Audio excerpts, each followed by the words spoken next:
Money, power, politics. This week, House Democrats are expected to finally act on a long-awaited crackdown on gun violence, with two key votes expected starting tomorrow. The first, one, a bipartisan measure to require federal background checks on all gun sales, and another, to extend the deadline for those federal background checks to as many as 20 business days from the current 3 days that are required.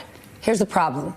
These bills, they're not likely to go anywhere in the Senate, and that's a bit of a bummer. Joining me now, Ed Stack, the CEO of Dick's Sporting Goods, just 3 weeks after the Parkland shooting, where 17 people were tragically killed. Mr. Stack decided to stop selling assault-style rifles and raise the minimum age for gun buyers to 21. Ed, thank you for everything you've done. I know you signed a letter along with other CEOs supporting this, but the truth is, it's not going to go anywhere in the government. Does it frustrate you that business leaders like yourself are doing more than government?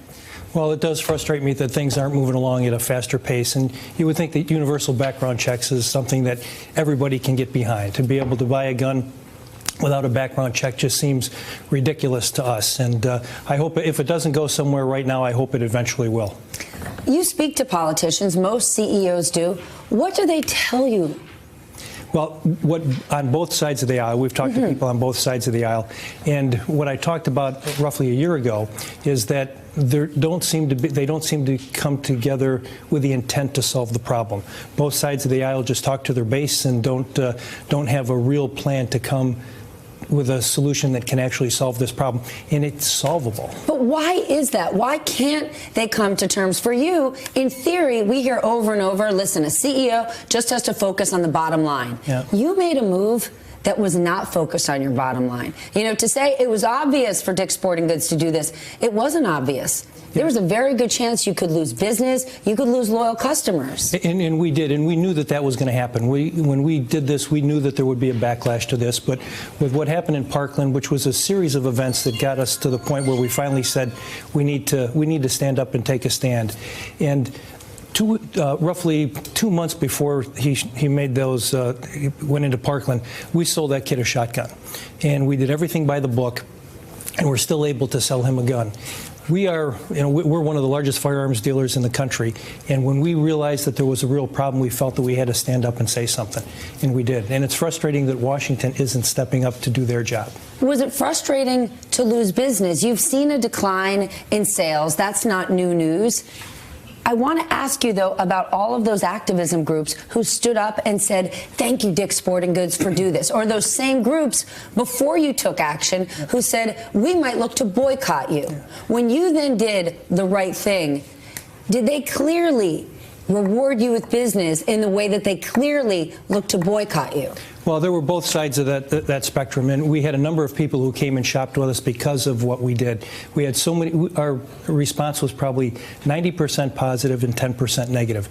And although it impacted our business on the gun side and some other aspects of the business, there were a lot of people who came and shopped with us because of what we did, and we appreciated that. Thursday is 1 year since you made this bold decision. Right. Looking back, was it a good move? If we talked about this with our management team and our board just a few weeks ago, and we said that if we had a mulligan, we'd do it all over again, and we'd do it exactly the same way. Really? Absolutely. Then what did you say to those shareholders when you said, guess what, guys, we've had a bit of a decline? And they said, Ed, it's not your job to get involved in social issues. What was your response? My response was, at times it is, and we have we understand the firearms business, we understand the loopholes, we understand the inconsistencies in the gun laws, and we felt that it was important to stand up and say that. One of the inconsistencies that drives me out of my mind is that you have to be 21 years old to buy a handgun in this country from a federal firearms licensed dealer like us. You can buy that assault-style weapon that was used in Vegas, in Orlando, in San Bernardino, or in Parkland. You can buy that at 18, and that just doesn't make any sense to me.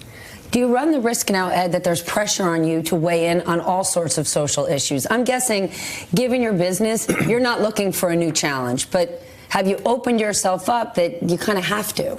Well, I think there's certain things that if you feel passionate about and that you have an expertise in, you should speak up. One of the other things we've gotten very much involved in is our Sports Matter Foundation, where what's happening in schools today with so many budget cuts, it's expected that by 21, 22, you could have 25% of the public high schools in this country without a sports program and some other extracurricular activities. And if you think about that, it's catastrophic for our kids. Our kids need a place after school. They need a place to go where they feel like they belong, where they're making a difference, where they're mentored, where they're coached. And these programs are starting to evaporate, and it's a real problem for our kids and for our country 5 and 10 years down the road. Well, Ed, you're making a difference, and I appreciate it. Oh, thank you. Thanks, so Stephanie. much. Nice to have you. Hey there, I'm Chris Hayes from MSNBC. Thanks for watching MSNBC on YouTube. If you want to keep up to date with the videos we're putting out, you can click subscribe just below me, or click over on this list to see lots of other great videos.